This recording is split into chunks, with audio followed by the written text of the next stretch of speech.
ഇന്ന് മെയ്യഴകൻ എന്ന് പറയുന്ന സിനിമയെക്കുറിച്ച് പറയാൻ വേണ്ടിയാണ് വന്നിരിക്കുന്നത്. നേരെ സിനിമയിലോട്ട് കടന്നു കഴിഞ്ഞാൽ ഇതിന്റെ തുടക്കത്തിൽ തന്നെ കാണിക്കുന്നത് നമ്മളുടെ ഹീറോ ആയ അരുൾമൊഴിവർമ്മനെയാണ്.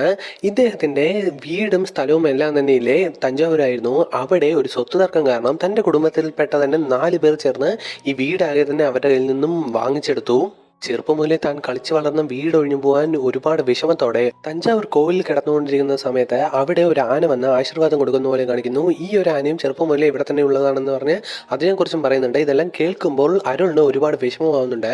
തിരിച്ച് വീട്ടിലോട്ട് പോകുന്ന സമയത്ത് എല്ലാവരും അവിടെ നിന്ന് സാധനങ്ങളെല്ലാം തന്നെ എടുത്ത് ഇറങ്ങുവാൻ വേണ്ടി നിൽക്കുന്നു. അമ്മയാണെങ്കിൽ കരഞ്ഞും കൊണ്ടിരിക്കുകയാണ്. അച്ഛനാണെങ്കിൽ ഇതിൻ്റെ കീ എല്ലാം തന്നെ തൻ്റെ ചെറിയച്ഛൻ്റെ കയ്യിൽ ഏൽപ്പിക്കുന്നു. ഇതൊന്നും തന്നെ ഇഷ്ടപ്പെടാത്ത പല ആളുകളും അവിടെയുണ്ട്. അതുപോലെ തന്നെ അരുണിൻ്റെ അച്ഛൻ്റെ അളിയനാണെങ്കിൽ ഇവിടെ ഒരുപാട് വിഷമിച്ച് നിൽക്കുന്നുണ്ട്. ഇവരെല്ലാവരും പാക്ക് ചെയ്ത് അതെല്ലാം തന്നെ എടുത്ത് അവിടെ നിന്നും ഇറങ്ങാൻ വേണ്ടി നിൽക്കുന്ന സമയത്ത് അച്ഛൻ ഒരു അരുണിൻ്റെ സൈക്കിൾ അവിടെ നിൽക്കുന്നുണ്ട്. അത് വേണമെന്ന് ചോദിക്കുന്നു. അത് വേണ്ട, ആവശ്യമുള്ള ആർക്കെങ്കിലും അത് കൊടുത്തേക്കെന്ന് പറയുന്ന സമയത്ത് ചെറിയച്ഛനെ ഏൽപ്പിച്ചിട്ടാണ് ആ ഒരു അച്ഛൻ അവിടെ നിന്നും പുറപ്പെടുന്നത്. ഇതേ തുടർന്ന് ഒരുപാട് വർഷങ്ങൾ കഴിഞ്ഞ് ഇപ്പോൾ ഇതെല്ലാം തന്നെ നടക്കുന്നത് 1996-ലാണ്. അങ്ങനെ തന്നെ കട്ട് ചെയ്ത് ഇപ്പോൾ 2018 എത്തിക്കഴിഞ്ഞു. അരുണിലെ അവിടെ സ്വന്തം വീട്ടിന് മുകളിലായി തന്നെ ഒരുപാട് ഈ പച്ച തത്തകളെല്ലാം തന്നെ വിളിച്ച് ഭക്ഷണമെല്ലാം തന്നെ കൊടുക്കാറുണ്ട്. അതുപോലെ ഒരുപാട് ഇങ്ങോട്ട് വന്നിട്ടുണ്ട്. വീട്ടിലായി തന്നെ ഒരുപാട് പെറ്റ്സിനെയും ഈ ഒരു അരുളിൽ തന്നെ വളർത്തുന്ന പോലെ കാണിക്കുന്നു. അപ്പോഴാണ് തൻ്റെ ഭാര്യയുടെ അടുത്ത് സംസാരിക്കുമ്പോൾ നമുക്കൊരു കാര്യം മനസ്സിലാവുന്നത്. അവിടെ ആ ഒരു 1996 നിൽക്കുന്ന സമയത്ത് ചെറിയച്ഛൻ ഉണ്ടായിരുന്നില്ലേ, ചെറിയച്ഛൻ്റെ മോളുടെ അടുത്ത് ഈ ഒരു അരുൾ അധികമായ അറ്റാച്ച്ഡ് ആയിരുന്നു. എപ്പോൾ നോക്കിയാൽ അരുളുടെ കൂടെ തന്നെ ആ ഒരു കുട്ടി ഉണ്ടാവും. ആ ഒരു കുട്ടിക്ക് ഇപ്പോൾ കല്യാണമാണ്. ഭുവന എന്നാണ് അവളുടെ പേര്. അവൾ തന്നെ ഇങ്ങോട്ടേക്ക് വിളിച്ച് അരുളിന് ഉറപ്പായും വരണമെന്ന് പറഞ്ഞിട്ടുണ്ട്. ഇവിടെ വീട്ടിൽ ആർക്കും തന്നെ അങ്ങോട്ടേക്ക് പോകാൻ വലിയ താല്പര്യമില്ല. അധികമായി അവിടെ പോയിട്ടുമില്ല ഇതുവരെ ഒരു തവണ പോലും പോയിട്ടില്ല. അരുളാണെങ്കിൽ അങ്ങോട്ടേക്ക് പോകണ്ട എന്നുള്ള മനസ്സിലാണ്. പക്ഷേ ഭുവനെ വിളിച്ചതുകൊണ്ട് പോകാതിരിക്കാൻ പറ്റില്ല എന്ന് പറഞ്ഞ് അവിടെ നിന്നും എല്ലാവരുടെ അടുത്തും യാത്ര പറഞ്ഞിറങ്ങുന്ന സമയത്ത് അച്ഛനാണെങ്കിൽ ഓടി വന്ന് എന്നെക്കുറിച്ച് ആരെങ്കിലും ചോദിച്ചു കഴിഞ്ഞാൽ വേറെ എന്തെങ്കിലും നുണ പറഞ്ഞേക്ക്, അത് മാത്രമല്ല നാളേക്ക് തന്നെ നീ തിരിച്ചു വരാൻ നോക്ക് എന്ന് പറഞ്ഞ് അവനെ അവിടെ നിന്നും അയച്ചു വിടുന്നു. അങ്ങനെ നേരെ തഞ്ചാവൂരെത്തി തൻ്റെ പഴയ വീട് നോക്കുന്നുണ്ട്. ഒരുപാട് പഴകിയിരിക്കുന്നു. അരുളിന് അത് കണ്ടതോടെ ഒരുപാട് വിഷമമാകുന്നുണ്ട്. അവിടെ തന്നെ ലോഡ്ജ് എടുത്ത് അവിടെ കോവിലെല്ലാം തന്നെ പോകുന്ന സമയത്ത് അരുളിന് ഒരു ആഗ്രഹം വരുന്നു. എന്താണെന്ന് നേരെ ഭാര്യയെ തന്നെ വിളിച്ച് പറയുന്നുണ്ട്. എന്താണെന്ന് വെച്ചാൽ അവർ ഇപ്പോൾ താമസിച്ചുകൊണ്ടിരിക്കുന്ന വീടില്ലേ, അതിൽ ഒരുപാട് വർഷമായിട്ട് താമസിക്കുന്നുണ്ട്. ഇവരെല്ലാം തന്നെ റെന്റിനാണ് അവിടെ താമസിക്കുന്നത്. പക്ഷേ ഇപ്പോൾ അതിൻ്റെ ഓണർ അത് സെയിൽ ചെയ്യാൻ വേണ്ടി നിൽക്കുന്നുണ്ടായിരുന്നു. അത് നമുക്ക് തന്നെ വാങ്ങിച്ചൂടെ എന്ന് പറഞ്ഞ് ചോദിക്കുന്നു. ഭാര്യയ്ക്ക് അത്രത്തോളം സന്തോഷം. പക്ഷെ ചുമ്മാ ഒന്ന് ചോദിച്ചതാണ്, ഒരു സജഷൻ പോലെ. പക്ഷേ ഭാര്യ അത് ഉറപ്പിച്ചു കഴിഞ്ഞു. ഇവൻ ഉറപ്പായി അത് വാങ്ങിക്കുമെന്ന് പറഞ്ഞ് അങ്ങനെ സന്തോഷത്തോടെ ഇരിക്കുന്ന സമയത്ത് കല്യാണം നടക്കുന്നത് നീടാമംഗലം എന്ന് പറയുന്ന ഒരു ചെറിയ ഗ്രാമത്തിലാണ്. അങ്ങോട്ടേക്ക് പോകുന്നതിന് വേണ്ടിയിട്ട് ഈ ബസ്സിലെല്ലാം തന്നെ പോകുന്ന സമയത്ത് ബസ്സിലെ കണ്ടക്ടർ പണ്ട് അരുണിൻ്റെ അച്ഛൻ പഠിപ്പിച്ച ഒരു സ്റ്റുഡൻ്റ് ആയിരുന്നു.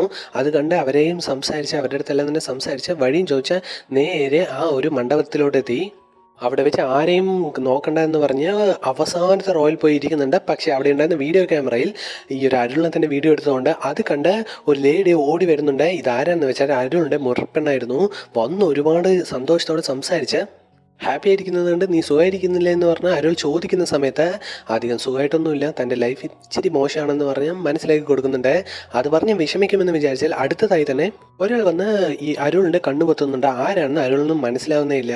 അത്താൻ എന്ന് പറഞ്ഞു ഒരുപാട് സന്തോഷത്തോടെ അരുളിൻ്റെ അടുത്ത് സംസാരിച്ചുകൊണ്ടേയിരിക്കുന്നു. പക്ഷേ അരുളിന് ഇതാരാണെന്നേ മനസ്സിലാവുന്നില്ല. ആ ഒരു ബന്ധുവാണെങ്കിൽ അത്രത്തോളം നിഷ്കളങ്കതയോടെ സംസാരിച്ചുകൊണ്ടേയിരിക്കുന്നുണ്ട്. പക്ഷേ ഇവൻ ആരാണെന്ന് ചോദിക്കാൻ അരുളിന് സാധിക്കുന്നേ ഇല്ല. ഇവൻ ഇങ്ങനെ സംസാരിച്ചുകൊണ്ടേയിരിക്കുന്ന സമയത്ത് ഒരു ഗ്യാപ്പ് കിട്ടിയില്ല എന്നുള്ളതാണ് സത്യം.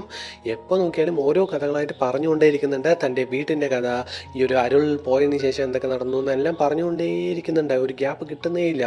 എത്രത്തോളം ഒഴിവാക്കാൻ നോക്കിയിട്ടും നടക്കുന്നില്ല. പക്ഷെ അവസാനം അമ്മ അവനെ അവിടെ കാണുകയുണ്ടായി. അമ്മ അവൻ്റെ അടുത്ത് സംസാരിക്കുമ്പോഴും ഈ ഒരു ബന്ധുവില്ലേ ഒരുപാട് ഹാപ്പി ആയിട്ടാണ് സംസാരിക്കുന്നത്. അവർക്ക് എല്ലാവർക്കും തന്നെ ഇവൻ ആരാണെന്നറിയാം. ഇവരുടെ അടുത്ത് ഒന്നും തന്നെ ചോദിക്കാനും പറ്റുന്നില്ല ഇവൻ ആരാണ്, എന്താണ് ഇവൻ്റെ പേരെന്താണെന്ന്. ഈ ഒരാളാണെങ്കിൽ നേരിട്ട് പേര് പോലും പറഞ്ഞിട്ടുമില്ല ഇത്ര നേരമായിട്ടും. അത് കഴിഞ്ഞ് ഈ ഒരു അരുളും അമ്മാവനും ആ ഒരു ബന്ധുവുമാണെങ്കിൽ അവിടെ ഇരുന്ന് സംസാരിക്കുന്നുണ്ട്. അപ്പോൾ ആ ഒരു അമ്മാവൻ അച്ഛൻ എന്താ കൂട്ടിയിട്ട് വരാത്തതെന്ന് പറഞ്ഞ് ചോദിക്കുന്നു. അവനാണെങ്കിൽ ഇവിടെ വന്നിട്ട് ഒരുപാട് നാളായി എന്ന് പറഞ്ഞ് ചെറുതായി വഴക്ക് പറയുന്നത് പോലെ പറഞ്ഞോടെ ശരി അച്ഛനടുത്ത് നിങ്ങളെ സംസാരിക്കുന്നു പറഞ്ഞ് ഫോണിൽ പിടിച്ചു കൊടുക്കുന്നുണ്ട്. അത് കഴിഞ്ഞ് ഇവർ രണ്ടുപേരും സംസാരിച്ചോടെ ഏതാണ്ട് 22 വർഷമായി ഇവർ തമ്മിൽ കണ്ടിട്ട് എങ്ങനെയെങ്കിലും ഇങ്ങോട്ടേക്ക് വരാം, അല്ലെങ്കിൽ ഞാൻ വരാം അങ്ങോട്ടേക്ക് ബസ് കയറി വരാം എന്നെല്ലാം പറഞ്ഞ് ഇവർ രണ്ടുപേരും എമോഷണൽ ആയതോടെ രണ്ടുപേരും തന്നെ അവിടെ കരഞ്ഞു പോന്നു. അത് കഴിഞ്ഞ് നേരെ അവിടെ ഭുവൻ അവന് ആ ഒരു പെൺകുട്ടി ഉണ്ടല്ലോ, ആ ഒരു പെൺകുട്ടിയെ കാണുന്നതിന് വേണ്ടിയിട്ട് അരുൾ പോകുന്നുണ്ട്. കൂടെ ആ ഒരു ബന്ധുവും പോകുന്നുണ്ട്. അവളാണെങ്കിൽ ഇവനെ കണ്ട ഉടനെ തന്നെ ഏതാണ്ട് 22 വർഷത്തോളം കഴിഞ്ഞിട്ടുണ്ട്, എന്നിട്ടും മറന്നിട്ടില്ല. അത് എൻ്റെ ചേട്ടനാണെന്ന് പറഞ്ഞു ഒരുപാട് സന്തോഷത്തോടെ കണ്ണ് നിറഞ്ഞു പോകുന്നു. തൻ്റെ ഭർത്താവാൻ പോകുന്ന ആ ഒരാളുടെ അടുത്തും ഈ ഒരു അരുളിനെ കുറിച്ച് അത്രത്തോളം പറഞ്ഞിട്ടുണ്ട്. അവിടെ വെച്ച് തന്നെ അരുൾ തന്ന ഗിഫ്റ്റ് അരുളിൻ്റെ അടുത്ത് തന്നെ എനിക്ക് ഇട്ട് തരണം എന്നെല്ലാം പറഞ്ഞ് പാദസനും വളകളും എല്ലാം തന്നെ ഉണ്ട്. ഇതെല്ലാം കാണുന്ന ചുറ്റുമുള്ളവർക്കും അത്രത്തോളം കണ്ണ് നിറഞ്ഞു പോകുന്നുണ്ട്. അരുളാണെങ്കിൽ അവിടെ കരഞ്ഞും പോകുന്നുണ്ട്. ഇതെല്ലാം കഴിഞ്ഞ് അവിടെ നിന്ന് മെല്ലെ ഇറങ്ങി വരുന്നു. അരുളാണെങ്കിൽ നേരെ ഭക്ഷണം കഴിച്ച് ഇപ്പോൾ തന്നെ ഇവിടെ വിട്ട് പോകണം എന്ന് പറഞ്ഞിട്ടാണ് നിൽക്കുന്നത്. അന്നേ ദിവസം രാത്രി തന്നെ വരണമെന്ന് അച്ഛനും പറഞ്ഞിട്ടുണ്ടല്ലോ, അതുകൊണ്ട് ഭക്ഷണം കഴിക്കാൻ വേണ്ടി പോകുന്നുണ്ട്. അവിടെ അമ്മാവനും ഈ ഒരു ബന്ധുവും ഒപ്പം വന്നിട്ടുണ്ട്. അവിടെ വെച്ച് ഈ ഒരു ബന്ധുവാണ് ഒരു പേപ്പറിൽ നമ്പർ എഴുതി കൊടുക്കുന്നുണ്ട്. ഈ ഒരു ബന്ധുവിൻ്റെ നമ്പർ അരുളിന് കിട്ടിക്കഴിഞ്ഞു. പക്ഷെ അരുളാണെങ്കിൽ തിരിച്ച് നമ്പർ പറഞ്ഞു കൊടുത്തത് അറിയാത്ത ഒരാൾക്ക് നമ്പർ കൊടുക്കണമോ എന്നൊരു ആലോചനയിൽ ചെറുതായിട്ട് നമ്പർ മാറ്റി പറയുകയും ചെയ്തു. അതേസമയം ഇവിടെയില്ലേ ഈ ഒരു അരുളിൻ്റെ കുടുംബത്തിൽ തന്നെ പെട്ട ആ ഒരു ബിൽഡിംഗ് എല്ലാം തന്നെ വീട് എഴുതി വാങ്ങിച്ച 4 പേരും വന്നിട്ടുണ്ട്. അവരെ കണ്ട ഉടനെ തന്നെ ഈ അരുൾ അത്രത്തോളം ദേഷ്യത്തോടെയും വിഷമത്തോടെയും നിൽക്കുന്നുണ്ട്. ഈ ഒരു ബന്ധുവാണെങ്കിൽ അതിൽ നിന്നെല്ലാം തന്നെ ഒഴിവാക്കുന്ന രീതിക്ക് സംസാരിക്കാൻ വേണ്ടി ട്രൈ ചെയ്യുന്നു. പക്ഷേ വായടിച്ചിരിക്കാൻ വേണ്ടി അരുൾ തന്നെ പറയുന്നുണ്ട്. അത് കഴിഞ്ഞ് അവിടെ നിന്നും ഭക്ഷണം എല്ലാം കഴിച്ച ഉടനെ തന്നെ ഇവിടെ വിട്ട് പോകണം എന്ന് അരുൾ പറഞ്ഞുകൊണ്ട് നിൽക്കുന്നു. നേരെ അമ്മാവിൻ്റെ അടുത്ത് പോയിട്ട് ചെറുതായിട്ട് ഈ ഒരു ബന്ധു അവതരിപ്പിക്കുന്നുണ്ട്. അരുളേട്ടൻ ഇവിടെ വിട്ട് പോകണം എന്ന് പറഞ്ഞ് കേട്ട ഉടനെ തന്നെ നാളെ കല്യാണം കഴിഞ്ഞിട്ട് പോയിക്കൂടെ എന്ന് പറഞ്ഞ് അമ്മ അവൻ അത്രത്തോളം പറയുന്നു. പക്ഷെ വേണ്ട, എനിക്കിപ്പോൾ തന്നെ പോകണം എന്ന് പറഞ്ഞ് വാശി പിടിച്ച് അരുളാണെങ്കിൽ അവിടെ നിന്ന് ഇറങ്ങുന്ന സമയത്ത് അരുളിന് തൻ്റെ ഭാര്യ കോൾ ചെയ്യുന്നു. കോളിൽ സംസാരിക്കുന്ന സമയത്ത് ഈ എൻ്റെ കൂടെ വന്നിരിക്കുന്ന ആളെ പറ്റി എനിക്ക് അറിയാം, അവനാണെങ്കിൽ എന്നെ നന്നായിട്ട് തന്നെ അറിയാം, ആരാണ് എന്താണെന്ന് എനിക്ക് ചോദിക്കാൻ ഗ്യാപ്പേ കിട്ടിയില്ല എന്ന് ഭാര്യയുടെ അടുത്ത് പറഞ്ഞു. ഈ ബന്ധുവാണെങ്കിൽ അവിടെ സംസാരിക്കുന്നത് ഫോണിലൂടെ ഭാര്യ ഉൾപ്പെടെ കേട്ടോ, അതാണോ നിങ്ങൾ പറഞ്ഞ ആളെന്ന് പറഞ്ഞ് ചോദിക്കുന്നു. ഉടനെ തന്നെ ആ ഒരു ബന്ധുവാണെങ്കിൽ ഫോണും വാങ്ങിച്ച് ചേച്ചി ഞാനാണെന്ന് പറഞ്ഞ് തൻ്റെ രീതിയിൽ സംസാരിക്കുന്നുണ്ട്. നിഷ്കളങ്കതയോടെ സംസാരിച്ചതോടെ അവർക്കും തിരിച്ചൊന്നും തന്നെ ചോദിക്കാൻ വേണ്ടി തോന്നുന്നേ ഇല്ല. തിരിച്ച് അരുളിന് ഫോൺ ആ ഒരു ബന്ധു കൊടുത്ത ഉടനെ തന്നെ ആരാടാ അവൻ, എന്നെ സംസാരിക്കാൻ പോലും വിട്ടില്ല, പക്ഷേ നല്ല രീതിക്ക് അറിയുന്നത് പോലെ വലുതായി തന്നെ അറിയുന്നത് പോലെ സംസാരിച്ചു, എനിക്ക് ഒന്നും സംസാരിക്കാൻ പറ്റിയില്ല എന്ന് പറയുന്നു. ഇങ്ങനെയാണ് സംസാരിച്ചുകൊണ്ടിരിക്കുന്നത്. ഞാൻ എങ്ങനെയാണ് അവൻ്റെ അടുത്ത് അവൻ്റെ പേരെന്താണെന്ന് ചോദിക്കാമെന്ന് പറഞ്ഞ് ഫോൺ കട്ട് ചെയ്യാൻ വേണ്ടി പറയുന്നുണ്ട്. അതേ തുടർന്ന് ഇവർക്ക് ഈ ബന്ധുവിനും അമ്മാവനും അരുൾ ഇവിടെ വിട്ട് പോകുന്നതിൽ ഒരു താല്പര്യമില്ല. വണ്ടിയിൽ കയറുന്ന ആ ഒരു സമയം തൊട്ടേ ഈ ബന്ധുവാണെങ്കിൽ ഒരുപാട് ആലോചിച്ചുകൊണ്ടേയിരിക്കുന്നു. വിഷമത്തോടെ തന്നെയാണ് ആലോചിക്കുന്നത്. അങ്ങനെ പോയിക്കൊണ്ടിരിക്കുക അവിടെ പെട്ടെന്ന് ഒരു ചായക്കട കാണുന്നുണ്ട്. നാട്ടുപാൽ ഇവിടെ നിന്ന് ചായ ഇട്ടെന്ന് പറഞ്ഞാൽ ഉടനെ തന്നെ അരുളിനും വാങ്ങിച്ചു കൊടുക്കുന്നു. അത് കഴിഞ്ഞ് ട്രാവൽ ഏജൻസി എത്തിയ ഉടനെ തന്നെ അരുളിനുള്ള ബസ് പോയി കഴിഞ്ഞു എന്ന് പറയുന്നു. ഇതേ തുടർന്ന് അരുളിനാണെങ്കിൽ അത്രത്തോളം ദേഷ്യം വരുന്നുണ്ട്. ഞാൻ നിൻ്റെ അടുത്ത് ചായ വേണമെന്ന് പറഞ്ഞു, എന്നെ എന്തിനാ ഇത്രത്തോളം ലേറ്റ് ആക്കിപ്പിച്ചത്, എന്നെ വല്ല ലോഡ്ജിലും വിട്ടേക്ക്, ഞാൻ അവിടെ താമസിച്ച് നാളെ കാലത്ത് എനിക്ക് പോയിക്കോളാം എന്ന് പറയുന്നുണ്ട്. ഇത്രയും ബന്ധുക്കളും വീടും എല്ലാം തന്നെ ഇരിക്കുമ്പോൾ എന്തിനാ വെറുതെ പോയി ലോഡ്ജിൽ താമസിക്കുന്നതെന്ന് പറയുന്നു. പക്ഷേ ദേഷ്യത്തോടെ സംസാരിച്ചതോടെ അരുൾ പറയുന്നത് ആ ഒരു ബന്ധു കേൾക്കുന്നുണ്ട്. 2 ലോഡ്ജുണ്ട്, അവിടെ കൊണ്ട് ഇറക്കി വിടുന്നു. പക്ഷേ അരുളിന് അവിടെ രണ്ടവിടെയും പോകാനുള്ള താല്പര്യമില്ല. ഈ ഒരു വീട്ടിൽ തന്നെ പോകണമെന്ന് ആഗ്രഹമുണ്ട്, പക്ഷേ ദേഷ്യത്തോടെ ഇരിക്കുന്നതുകൊണ്ട് ആ ഒരു ഗൗരവം മെയിൻറ്റെയിൻ ചെയ്തുകൊണ്ടിരിക്കുകയാണ്. പക്ഷേ ഇത് മനസ്സിലാക്കി ബന്ധുവാണെങ്കിൽ അവിടെ വിട്ട് പോകാതെ അവിടെ തന്നെ നിന്നു. നമുക്ക് എൻ്റെ വീട്ടിലേക്ക് പോകാമെന്ന് പറഞ്ഞോടെ ശരി ഓക്കെ വേറെ വഴിയില്ല എന്ന് പറഞ്ഞ് ഇവർ 2 പേരും ചേർന്ന് ഈ ബന്ധുവിൻ്റെ വീട്ടിലോട്ട് തന്നെ പോകുന്നു. അങ്ങനെ പോകുന്ന സമയത്ത് തൻ്റെ ഭാര്യയെ വിളിച്ച് ചേട്ടൻ വരുന്നുണ്ട് എന്നെല്ലാം പറയുന്നുണ്ട്. അങ്ങനെ തന്നെ വീട്ടിലോട്ട് എത്തുമ്പോൾ നന്ദിനി എന്ന് പറയുന്ന ബന്ധുവിൻ്റെ ഭാര്യയെയും കാണിക്കുന്നുണ്ട്. ഈ ഒരു അരുളാണെങ്കിൽ നല്ല രീതിക്ക് അവിടെയുള്ള സ്ഥലങ്ങളെല്ലാം തന്നെ നോക്കിക്കൊണ്ടേയിരിക്കുന്നു. തൻ്റെ ഭാര്യയെ വിളിച്ച് അടുത്ത ദിവസം സിക്ക് ലീവ് പറയുകയും ചെയ്തു. ഇവിടെ എല്ലാവരും ഫോട്ടോസും അടുക്കി വെച്ചിരിക്കുന്നത് കൊണ്ട് ഓരോ ഫോട്ടോസായി നോക്കിക്കൊണ്ടേയിരിക്കുകയാണ് അരുൾ. ഈ സമയം കൊണ്ട് ഒരു ബന്ധുവാണെങ്കിൽ നേരെ വന്ന് ഒരു ചെറിയ ഡ്രിങ്ക് സെറ്റാക്കിയിട്ട് കുളിച്ച് കഴിഞ്ഞ് നേരെ അങ്ങോട്ടേക്ക് വന്നാൽ മതി എന്ന് പറഞ്ഞിട്ട് പോകുന്നുണ്ട്. കുളിച്ച് വന്ന അരുളാണെങ്കിൽ അവിടെയുള്ള ഫോട്ടോസിൽ ഒരു ഗ്രൂപ്പ് ഫോട്ടോ ഉണ്ട്, NCC ക്യാമ്പിനെല്ലാം ഉണ്ടാകുന്ന പോലത്തെ. ആ ഒരു ഫോട്ടോയിൽ എല്ലാവരുടെ പേരുമുണ്ട്. ഇവൻ്റെ പേര് ഏതാണെന്ന് എനിക്ക് ഓർമ്മയുള്ള പേര് ഏതെങ്കിലും ഉണ്ടോ എന്ന് പറഞ്ഞ് നോക്കിക്കൊണ്ടിരിക്കുന്ന സമയത്ത് പെട്ടെന്ന് നന്ദിനി അങ്ങോട്ടേക്ക് വരുന്നുണ്ട്. ഇവർ 2 പേരും വെള്ളം അടിക്കാൻ വേണ്ടി പോകുകയാണെന്ന് നന്ദിനിക്ക് ഓൾറെഡി അറിയാം. അടിച്ചോട്ടെ എന്ന് പറഞ്ഞ് നന്ദിനി വിട്ടതാണ്. അവിടെ പോയി ഇവർ വെള്ളം അടിച്ച് ഓരോ കാര്യങ്ങളായി സംസാരിച്ചുകൊണ്ടിരിക്കുന്നുണ്ട്. ഈ ഒരു വീട് നല്ല പഴക്കം ചെന്നൊരു വീടാണ്. അത് ഈ ഒരു ഭാര്യയുടെ വീട്ടിൽ വന്ന ഒരു സ്വത്ത് തീർക്കാൻ കാരണം ഈ ഒരു വീട് കൈവിട്ട് പോകുമെന്ന് തോന്നിയ സമയം അവളുടെ ആഗ്രഹപ്രകാരം ഞാനാണ് ഈ ഒരു വീട് വാങ്ങിച്ച് അവളുടെ പേരിൽ തന്നെ മാറ്റിയത്. ഈ ഒരു വീടിലാണ് അവരുടെ മുത്തശ്ശി ഉൾപ്പെടെ ഉണ്ടായിരുന്നത് എന്ന് പറഞ്ഞ് പഴയ കാര്യങ്ങളെല്ലാം പറയുന്നു. ഈ ഒരു പഴയ കാര്യങ്ങൾക്ക് അത്രത്തോളം വാല്യൂ നൽകുന്ന ഒരുത്തനാണ് ഇത് എന്നാണ് ഈ ഒരു അരുൾ മനസ്സിലാക്കുന്നത്. അതേസമയം അവിടെ അരുളിനെ കുറിച്ച് ഒരുപാട് കാര്യങ്ങൾ ചെറുപ്പം മുതലേയുള്ള അരുൾ ആരാണ് എന്താണെന്നുൾപ്പെടെ എല്ലാ കാര്യങ്ങളും നന്നായിട്ട് തന്നെ ഈ ബന്ധുവിന് നന്നായിട്ട് അറിയാമായിരുന്നു. അതെല്ലാം പറയുന്ന സമയം തന്നെക്കുറിച്ചും ഇത്രയും നന്നായിട്ട് മനസ്സിലാക്കി വെച്ചിട്ടുണ്ടല്ലോ എന്ന് പറഞ്ഞ് ഈ ഒരു അരുൾ ആലോചിച്ചുകൊണ്ടിരിക്കുന്നുണ്ട്. ആ സമയം എന്തോ ഒരു മാടിൻ്റെ ശബ്ദം കേൾക്കുന്നു. എന്താണെന്ന് പോയി നോക്കുമ്പോൾ ജല്ലിക്കെട്ടിന് ഉപയോഗിക്കുന്ന കാളയായിരുന്നു അവിടെ വെച്ചിരിക്കുന്നത്. ധോണി എന്നാണ് ആ ഒരു കാളയ്ക്ക് പേരിട്ടിരിക്കുന്നത്. ചന്തയിൽ ആരും വാങ്ങിക്കാൻ ഇല്ലാതെ ഈ കിടന്നിരുന്ന ഒരു കാളയായിരുന്നു. ആദ്യമൊന്നും ഈ ഒരു കാളയ്ക്ക് വലിയ ഉശിരൊന്നും ഉണ്ടായിരുന്നില്ല, കാങ്കേയൻ കാളയായിരുന്നു. ആ ഒരു കാളയെ ഞാൻ വാങ്ങിച്ചുകൊണ്ട് വന്നു. ഒരുപാട് ഭക്ഷണം എല്ലാം തന്നെ കൊടുത്ത് ആ ഒരു അമ്മാവനുണ്ടല്ലോ, അരുളുടെ അമ്മാവൻ ട്രെയിനിങ് കൊടുത്തോളെ ഒരുപാട് നല്ലൊരു കാളയെ മാറി. ജല്ലിക്കെട്ടിനെല്ലാം തന്നെ ഞങ്ങൾ പോയിട്ടുണ്ട്. ഒരു ജല്ലിക്കെട്ടിൽ പോലും ഇവൻ തോറ്റിട്ടില്ല എന്ന് പറഞ്ഞ് ഈ ഒരു കാളയെ പറ്റിയുള്ള പെരുമാൾ പറഞ്ഞുകൊണ്ടിരിക്കുകയായിരുന്നു. അത് മാത്രമല്ല, ഈ ഒരു ഇടത്തെല്ലാം തന്നെ ഈ കിണറ്റിന് ഓരമായിട്ട് തന്നെ പാമ്പുണ്ടായിരുന്നു. അത് നന്ദിനി വിളിച്ച് സൂക്ഷിച്ചിരിക്കണം, അവിടെ പാമ്പുണ്ടായെന്ന് ഈ അരുളിൻ്റെ അടുത്ത് പറയുമ്പോഴാണ് പേടിയാവുന്നത്. അങ്ങനെയൊന്നും ചെയ്യില്ല, ഇവിടെയുള്ള പാമ്പ് തന്നെയാണ്, ഒരുപാട് കാലമായിട്ട് ഇവിടെ തന്നെ ഉള്ള പാമ്പാണ്, ഒന്നും നിങ്ങൾ ചെയ്യില്ല എന്ന് പറഞ്ഞ് അരുളിനെ വിളിച്ചുകൊണ്ട് പോയി. അത് കഴിഞ്ഞിട്ടാണ് പ്രധാനപ്പെട്ട ഒരു കാര്യം പറയാൻ വേണ്ടി തുടങ്ങുന്നത്. ഇവരുടെ കുടുംബത്തിലെ മുഖ്യമായിട്ടുള്ള ഒരു വ്യക്തി എന്താണെന്ന് വെച്ചാൽ സൈക്കിളായിരുന്നു. എന്താ ഇങ്ങനെ സൈക്കിളിനെ കുറിച്ച് പറയുന്നതെന്ന് വെച്ചാൽ, ചെറുപ്പം മുതലേ അരുൾ ഉപയോഗിച്ചിരുന്ന ഒരു സൈക്കിൾ ഉണ്ടായിരുന്നല്ലോ 22 വർഷങ്ങൾക്ക് മുമ്പ്, ഇവിടെ ആർക്കെങ്കിലും കൊടുത്തേക്കെന്ന് പറഞ്ഞിട്ട് പോയ അതേ സൈക്കിൾ കിട്ടിയിരിക്കുന്നത് ഈ ഒരു ബന്ധുവിൻ്റെ അച്ഛനായിരുന്നു. അച്ഛൻ അതിൽ നിന്ന് സൈക്കിൾ ഉപയോഗിച്ച് ഈ സാരി എല്ലാം തന്നെ വിറ്റിട്ടാണ് ജീവിച്ചുകൊണ്ടിരുന്നത്. അത് കഴിഞ്ഞ് ഈ ഒരു ബന്ധുവാണെങ്കിൽ സൈക്കിള് ഒരുപാട് ഓടിച്ച് പഴകാൻ വേണ്ടി തുടങ്ങി. തുടർന്ന് തൻ്റെ അനിയനെ ആദ്യമായിട്ട് സ്കൂളിലോട്ട് ഇവനാണ് കൊണ്ടുപോയിട്ട് ഡ്രോപ്പ് ചെയ്തത്. അത് കഴിഞ്ഞതോടെ അച്ഛന് അത്രത്തോളം വിശ്വാസമായി കഴിഞ്ഞു, തൻ്റെ മോൻ വളർന്നു കഴിഞ്ഞു, അവൻ ഈ കുടുംബത്തിനെ നോക്കിക്കോളും എന്ന് പറഞ്ഞ് ഒരുപാട് സന്തോഷമായി. എല്ലാത്തിനും കാരണം ഈ ഒരു സൈക്കിളാണെന്ന് പറഞ്ഞ് ഒരു സൈക്കിളിനെ കുറിച്ച് പറഞ്ഞുകൊണ്ടേയിരിക്കുന്നുണ്ട്. അത് അരുൾ കൊടുത്താണെന്ന് പറഞ്ഞ് അരുളിനെ എത്രത്തോളം ഇഷ്ടമായിരുന്നു ഈ ഒരു ബന്ധുവിനെന്ന് പറഞ്ഞ് പറഞ്ഞുകൊണ്ടിരിക്കുന്നു. ഇതെല്ലാം പറയാൻ കാരണം ആ ഒരു സൈക്കിളിന് തൊട്ടടുത്തായിട്ടാണ് അരുൾ നിൽക്കുന്നതെന്ന് പറഞ്ഞ് തൻ്റെ പഴയ അണ്ടർടേക്കറിൻ്റെ സ്റ്റിക്കർ ഒട്ടിച്ച ആ ഒരു സൈക്കിൾ അവിടെ ഉണ്ടായിരുന്നു. അത് കണ്ടതോടെ എനിക്ക് ഇനിയും വെള്ളം അടിക്കണമെന്ന് അരുളായിട്ട് തന്നെ പറയുന്നുണ്ട്. സന്തോഷം കൊണ്ടായിരുന്നു.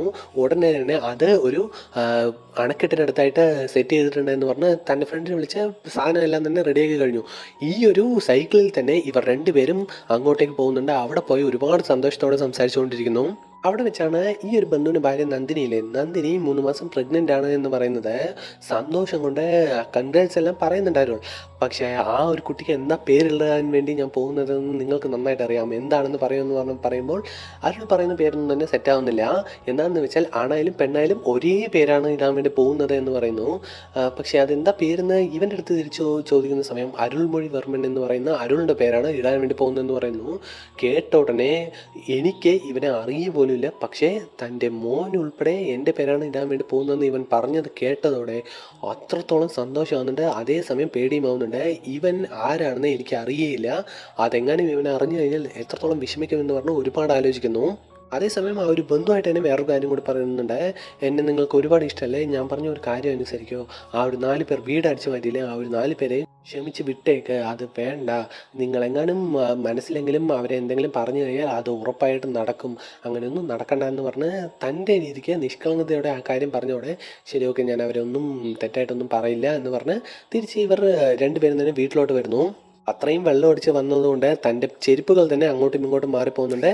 അരുളുടെ ചെരുപ്പ് ഈ ഒരു ബന്ധുവിൻ്റെ ചെരുപ്പ് അരുളും ഇട്ടു. നേരെ വീട്ടിലോട്ട് വരുന്ന സമയത്ത് അവിടെ അരുളിന് കിടക്കാൻ ക്യാരറ്റ് കെട്ടി വെച്ചിരുന്ന കട്ടിലെല്ലാം തന്നെ ഉണ്ട്. അവിടെ ഇരിക്കുന്ന സമയം ഒരുപാട് വെള്ളം അടിച്ച ഈ ഒരു ബന്ധുവാണെങ്കിൽ ഇത്രയും നേരമായി നിങ്ങളുടെ അടുത്ത് ഞാൻ സംസാരിച്ചുകൊണ്ടിരിക്കുന്നു, ഒരു തവണ പോലും എൻ്റെ പേരെടുത്ത് നിങ്ങൾ വിളിച്ചിട്ടില്ല, നാളെ ഇവിടെ വിട്ട് പോകുന്നതിന് മുമ്പായിട്ട് എന്നെയും ഭാര്യയും പേരെടുത്ത് വിളിച്ച് അനുഗ്രഹിച്ചിട്ടേ പോകാൻ പാടുള്ളൂ എന്ന് പറഞ്ഞാൽ അവിടെ വെച്ച് തന്നെ മയങ്ങിപ്പോകുന്നുണ്ട്, ഉറങ്ങിപ്പോകുന്നുണ്ട്. ഇത് കേട്ട ഉടനെ ഒരുപാട് പേടി, അവൻ്റെ പേരെന്താണെന്ന് എനിക്ക് അറിയേയില്ല, അതെങ്ങാനും അവൻ അറിഞ്ഞു കഴിഞ്ഞാൽ ഉറപ്പായും വിഷമിക്കുമെന്ന് പറഞ്ഞ് അവിടെയുള്ള ഫോട്ടോസിലാകെ തന്നെ അവൻ്റെ പേരെന്താണെന്ന് നോക്കിക്കൊണ്ടിരിക്കുന്നുണ്ട്, കിട്ടുന്നില്ല, എന്തൊക്കെയോ ചെയ്യുന്നു. പേടിച്ച് അവിടെ നിന്നും ബാഗും എടുത്ത് അരുൾ ഓടുന്നുണ്ട്. അങ്ങനെ ഓടുന്ന സമയം ആ ഒരു ചെരുപ്പ് മാറ്റിയിട്ട് അതേ ചെരുപ്പിട്ടാണ് ഓടുന്നത്. ബന്ധുവിൻ്റെ ചെരുപ്പെടുത്തുകൊണ്ട് നേരെ ഒരു കോവിലിനടുത്തായിട്ട് പോയി നിൽക്കുന്നു. അവിടെ ഒരു പൂ കെട്ടുന്ന ഒരു ലേഡി ഉണ്ടായിരുന്നു. ആ ഒരു പെൺകുട്ടിയുടെ അടുത്ത് സംസാരിച്ചു കൊണ്ടിരിക്കുന്ന സമയത്ത് എപ്പോഴാണ് ബസ്സെല്ലാം വരുന്നതെന്ന് മനസ്സിലാക്കി കഴിഞ്ഞു. അത് കഴിഞ്ഞ് പോകുന്ന സമയത്ത് കുറച്ച് കാശ് കൊടുത്ത് ഒരാളുടെ പേരിൽ അർച്ചന ചെയ്യുമെന്ന് ചോദിക്കുന്നു. ആരുടെ പേരിലാണെന്ന് പറഞ്ഞ് ചോദിക്കുമ്പോൾ പേര് എനിക്കറിയില്ല, ദൈവത്തിൻ്റെ പേരിൽ ചെയ്താൽ മതി എന്ന് പറഞ്ഞ് അവിടെ നിന്നും നേരെ തിരിച്ച് മെഡ്രാസിലോട്ട് തന്നെ ബസ്സെല്ലാം തന്നെ കയറി വന്നെത്തുന്നു. തിരിച്ച് നാട്ടിലോട്ട് എത്തിയിട്ടും ആ ഒരു ചിന്ത അവൻ്റെ മനസ്സിൽ തന്നെ കടന്നുകൊണ്ടിരിക്കുന്നുണ്ട്. ഒരുപാട് ദിവസങ്ങൾ കഴിയുന്നു, ഒരുപാട് വിഷമത്തിലുമാണ്. അതേ സമയം കൊണ്ട് ഈ ഒരു വീട് റെൻ്റ് ചെയ്യുന്ന ഈ ഒരു വീട് സ്വന്തമായി വാങ്ങിക്കാൻ വേണ്ടി അരുൾ തീരുമാനിച്ചില്ലേ, കാശ് റെഡിയാക്കുന്നതിന് വേണ്ടിയിട്ട് ഓരോ തത്രപ്പാടുകൾ ചെയ്യാൻ വേണ്ടി തുടങ്ങി. അവസാനം അതിനുള്ള കാശ് തരാമെന്ന് ഒരാൾ പറയുകയും ചെയ്തു. പക്ഷേ ഇങ്ങനെ ഒരു സന്തോഷം കിട്ടിയിട്ടും അവൻ അത്രത്തോളം സന്തോഷത്തിലായിരുന്നില്ല. ഭാര്യയ്ക്ക് ഈ കാര്യം മനസ്സിലായി. അവസാനം ഭാര്യയുടെ അടുത്ത് തൻ്റെ പ്രശ്നം എന്താണെന്ന് പറയേണ്ടി വന്നു. ആ ഒരു നാട്ടിലോട്ട് പോകുന്ന സമയത്ത് ഉടനെ തന്നെ തിരിച്ചു വരാമെന്ന് കരുതിയിട്ടാണ് ഞാൻ പോയത്. പക്ഷേ അവിടെ പോയി അവനെ കണ്ടതിന് ശേഷമായിട്ട് ഞാൻ ആരാണെന്ന് എനിക്ക് അവിടെ വെച്ചാണ് എനിക്ക് മനസ്സിലായത്. അവന് ഞാൻ എത്രത്തോളം വലിയ വ്യക്തിയായിരുന്നു എന്നുള്ളത് മനസ്സിലായി. പക്ഷേ അവൻ്റെ പേര് പോലും എനിക്കറിയില്ല. അവൻ ഉറപ്പായും എന്നെ ഇത്രയും ദിവസം വിളിച്ചുകൊണ്ട് തന്നെയായിരിക്കും ഇരുന്നിരിക്കുക. ഞാനാണെങ്കിൽ ഫോൺ നമ്പർ മാറ്റിയും കൊടുത്തിട്ട് വന്നു. അവൻ്റെ പേരെന്താണെന്ന് അറിയാത്തതുകൊണ്ട് മാത്രം എനിക്കും അങ്ങോട്ടേക്ക് വിളിക്കാൻ പറ്റുന്നില്ല എന്ന് പറഞ്ഞ് വിഷമിച്ച് പറഞ്ഞുകൊണ്ടിരിക്കുകയാണ്. ഈ കാര്യം ഈ ഒരു അരുളിൻ്റെ മോൾ കേൾക്കുകയുണ്ടായി. അത് കേട്ട ഉടനെ തന്നെ കുറച്ച് ദിവസങ്ങൾ കഴിഞ്ഞ് അച്ഛൻ പേഴ്സ് ക്ലീൻ ചെയ്തുകൊണ്ടിരിക്കുന്ന സമയം ആ ഒരു മോളാണെങ്കിൽ അങ്ങോട്ടേക്ക് വന്ന് അവിടെ അരുൾ ആ ഒരു നമ്പർ എഴുതി വെച്ച സ്ലിപ്പ് ഉണ്ടല്ലോ അത് അവിടെ ഉണ്ടായിരുന്നു. ഇതാണ് ആ ഒരു അങ്കിളിൻ്റെ നമ്പർ എന്ന് പറഞ്ഞ് ചോദിക്കുന്നു. അത് അവിടെ വെക്കി എടുക്കണ്ട എന്ന് പറയുന്നു. ഈ ഒരു മോളായിട്ട് തന്നെ അച്ഛൻ്റെ ഫോൺ എടുത്ത ഉടനെ തന്നെ ആ ഒരു നമ്പറിലോട്ട് കോൾ ചെയ്ത് അരുളിൻ്റെ കൈ കൊടുക്കുന്നുണ്ട്. അരുൾ ഈ ഫോൺ എടുത്ത് നോക്കിയ ഉടനെ തന്നെ അവനാണെന്ന് മനസ്സിലാക്കിയ ഉടനെ തന്നെ ഷോക്കായി പോയി. എങ്ങനെ അവൻ്റെ അടുത്ത് അവൻ്റെ പേര് ചോദിക്കുമെന്ന് പറഞ്ഞ് ഷോക്കാണ് ചെയ്യുന്നത്. പക്ഷേ അവനാണെങ്കിൽ ഇതൊന്ന് സംസാരിച്ചുകൊണ്ടേയിരിക്കുന്നു. അന്നാണെങ്കിൽ ഞാൻ ഒരുപാട് വെള്ളം അടിച്ചിട്ടുണ്ടായിരുന്നു. അതുകൊണ്ട് ഒരുപാട് ലേറ്റായിട്ടാണ് എണീറ്റത്. നിങ്ങൾ അതിൻ്റെ ഉള്ളിൽ പോയിട്ടുണ്ടായിരുന്നു. എന്താ കല്യാണത്തിന് പോകത്തെന്ന് നിഷ്കളങ്കതയോടെ പിന്നെയും ചോദിക്കുന്നുണ്ട്. അത് മാത്രമല്ല ആ ഒരു അമ്മാവൻ പറഞ്ഞ അരുൾ കുറച്ച് കാശിന് അത്യാവശ്യമുള്ള ഒരു സമയത്തായിരുന്നു ഈ ഒരു വീട് വാങ്ങിക്കുന്നതിന് വേണ്ടിയിട്ട്. അതിനുള്ള കാശ് ഞാൻ വേണമെങ്കിൽ റെഡിയാക്കി തരാം. 15 ലക്ഷം രൂപ എൻ്റെ കയ്യിലുണ്ട്. അത് കഴിഞ്ഞ് നന്ദിനിയുടെ സ്വർണം ജസ്റ്റ് ഒന്ന് പണയപ്പെടുത്തി കഴിഞ്ഞാൽ അത്യാവശ്യം കാശ് കിട്ടും. അത് മതിയാവില്ലേ എന്ന് പറഞ്ഞ് ഈ ഒരു അരുളിൻ്റെ ചോദിക്കുന്നുണ്ട്. തിരിച്ച് ചോദിക്കാൻ സമയം പോലും കൊടുക്കുന്നില്ല. എങ്ങനെയോ ആ ഒരു ബന്ധുവിനെ സംസാരിക്കുന്നത് നിർത്താൻ പറഞ്ഞ് ഞാനൊരു കാര്യം ചോദിക്കാം, നീ മിണ്ടാതിരിക്കുക എന്ന് പറഞ്ഞ് നിർത്തുന്നു. എന്താണെന്ന് പറഞ്ഞ് ചോദിക്കുമ്പോൾ ഞാൻ നിനക്ക് നമ്പർ തന്നില്ല, അത് എൻ്റെ നമ്പറല്ല, ഞാനാണ് ആ ഒരു നമ്പർ മാറ്റി തന്നത്. എനിക്ക് നിന്നെ ആരാണെന്ന് ഓർമ്മയില്ല, നിൻ്റെ പേരെന്താണെന്ന് ചോദിക്കാൻ എനിക്ക് അവിടെ വെച്ച് മടിയായിരുന്നു, നീ വിഷമിക്കുമെന്ന് പറഞ്ഞിട്ടാണ് ഞാൻ ഇത്രയും നേരം ചോദിക്കാമെന്ന് പറഞ്ഞു. അവിടെ ഈ ഒരു ബന്ധുവിൻ്റെ മനസ്സിൽ അത്രത്തോളം വലിയ ഒരാളായിരുന്ന അരുളിന് തന്നെ മനസ്സിലാവാതെയാണ് ഇത്രയും കാര്യങ്ങൾ നടന്നതെന്ന് പറഞ്ഞ് ഒരു നിമിഷം വിഷമിച്ചു പോകുന്നു. അത് കഴിഞ്ഞ് ഞാൻ ആരാണ് എന്താണെന്ന് നിങ്ങൾക്ക് അറിയണമല്ലേ എന്ന് പറഞ്ഞ് തൻ്റെ പൂർവിക കഥകളെല്ലാം തന്നെ പറഞ്ഞുകൊണ്ടേയിരിക്കുന്നുണ്ട്. മുത്തശ്ശിയുടെ മുത്തശ്ശി എന്തായിരുന്നു എന്നുൾപ്പെടെ ഇങ്ങനെ പറഞ്ഞു വന്ന് അവസാനം ഈ ഒരു ബന്ധുവിൻ്റെ അച്ഛൻ്റെ പേരെന്താണെന്ന് ഉൾപ്പെടെ പറഞ്ഞു കഴിഞ്ഞു. പക്ഷേ ഈ ആൾ ആരാണെന്ന് പറഞ്ഞിട്ടില്ല, പേരും പറഞ്ഞില്ല. നിൻ്റെ പേരൊന്ന് പറയുമെന്ന് പറഞ്ഞ് ചോദിക്കുന്ന സമയം വേറൊരു കഥ പറയുന്നുണ്ട്. 1994 ഈ ഒരു സമ്മർ വെക്കേഷൻ ആവുന്ന സമയത്ത് നിങ്ങളുടെ വീട്ടിലോട്ട് ഞാൻ വന്നിട്ടുണ്ട്. പക്ഷേ അതേസമയം 7 കുട്ടികൾ വേറെ ഉണ്ടായിരുന്നു. അതുകൊണ്ട് തന്നെ ഇവനാരാണെന്ന് മനസ്സിലാവുന്നില്ല. ആ ഒരു ഗ്യാങ്ങിൽ എല്ലാവരെയും ഈ ഒരു അരുളില്ലേ അവനാണ് നോക്കിക്കൊണ്ടിരുന്നത്. അവനാണ് മൂത്ത ഒരാൾ. അങ്ങനെ നോക്കുന്ന സമയം എല്ലാവർക്കും ഓരോരോ പേരുകൾ ഇട്ടിട്ടുണ്ട്, ഓരോരോ പച്ചക്കറികളുടെ പേരിട്ടിട്ടുണ്ട്. അതിൽ ഓരോരുത്തരെയായിട്ട് നോക്കുന്ന സമയത്ത് അവസാനം ഈ ഒരു ബന്ധുവിൻ്റെ അനിയൻ്റെ പേരെന്താണെന്ന് ഇവന് കിട്ടിക്കഴിഞ്ഞു. മതിയഴകൻ എന്നാണെന്ന് അരുൾ എടുത്ത് പറഞ്ഞു. അവൻ്റെ പേര് മുട്ടക്കോസ് എന്നായിരുന്നു, വെജിറ്റബിൾ നെയിം. മുട്ടക്കോസിനെ നന്നായിട്ട് ഓർമ്മയുണ്ട് അനിയൻ. അതേ മുട്ടക്കോസിൻ്റെ ഏട്ടനായ ഉരുളക്കിഴങ്ങിന് ഓർമ്മയില്ലേ എന്ന് പറഞ്ഞ് ചോദിക്കുന്ന സമയം അപ്പോഴാണ് ഇവൻ്റെ പേരെന്താണെന്ന് അരുളിന് മനസ്സിലാവുന്നത്. നീയാണോ ആ ഒരു ഉരുളക്കിഴങ്ങ് എന്ന് പറഞ്ഞുകൊണ്ടേ ഇരിക്കുന്നുണ്ട്. അരുൾ അത്രത്തോളം സന്തോഷമായി കഴിഞ്ഞു. എൻ്റെ പേരെന്താണെന്ന് ഇപ്പോൾ പറ എന്ന് പറഞ്ഞ് ചോദിക്കുന്ന സമയത്ത് നിൻ്റെ പേര് ഇതിലൂടെ ഞാൻ പറയുന്നില്ല, ഞാൻ അങ്ങോട്ടേക്ക് വന്ന് പറയാമെന്ന് പറഞ്ഞ് നേരെ അരുളാണെങ്കിൽ ബസ് കയറി നേരെ ആദ്യം കോവിലോട്ട് വരുന്നുണ്ട്. അവിടെ ഒരു പൂക്കാരി ലേഡി ഉണ്ടായിരുന്നല്ലോ, ഇപ്പോഴാണ് വന്ന് അർച്ചന ചെയ്യാനുള്ള പേര് പറഞ്ഞു കൊടുക്കുന്നത്. അത് കഴിഞ്ഞ് നേരെ ഈ ഒരു ബന്ധുവിൻ്റെ വീട്ടിലോട്ട് തന്നെ കയറി വരുന്നു. ബന്ധുവിൻ്റെ പഴയ ചെരുപ്പില്ലേ അതും ഇട്ടുകൊണ്ടാണ് വരുന്നത്.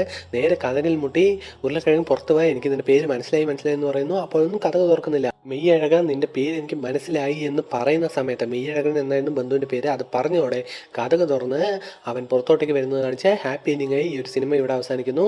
നിങ്ങൾക്ക് ഈ ഒരു സിനിമ ഇഷ്ടപ്പെട്ടിട്ടുണ്ടെങ്കിൽ എല്ലാവരും തന്നെ സബ്സ്ക്രൈബ് ചെയ്യുക, ബെല്ലൈക്കൺ എനേബിൾ ചെയ്യുക.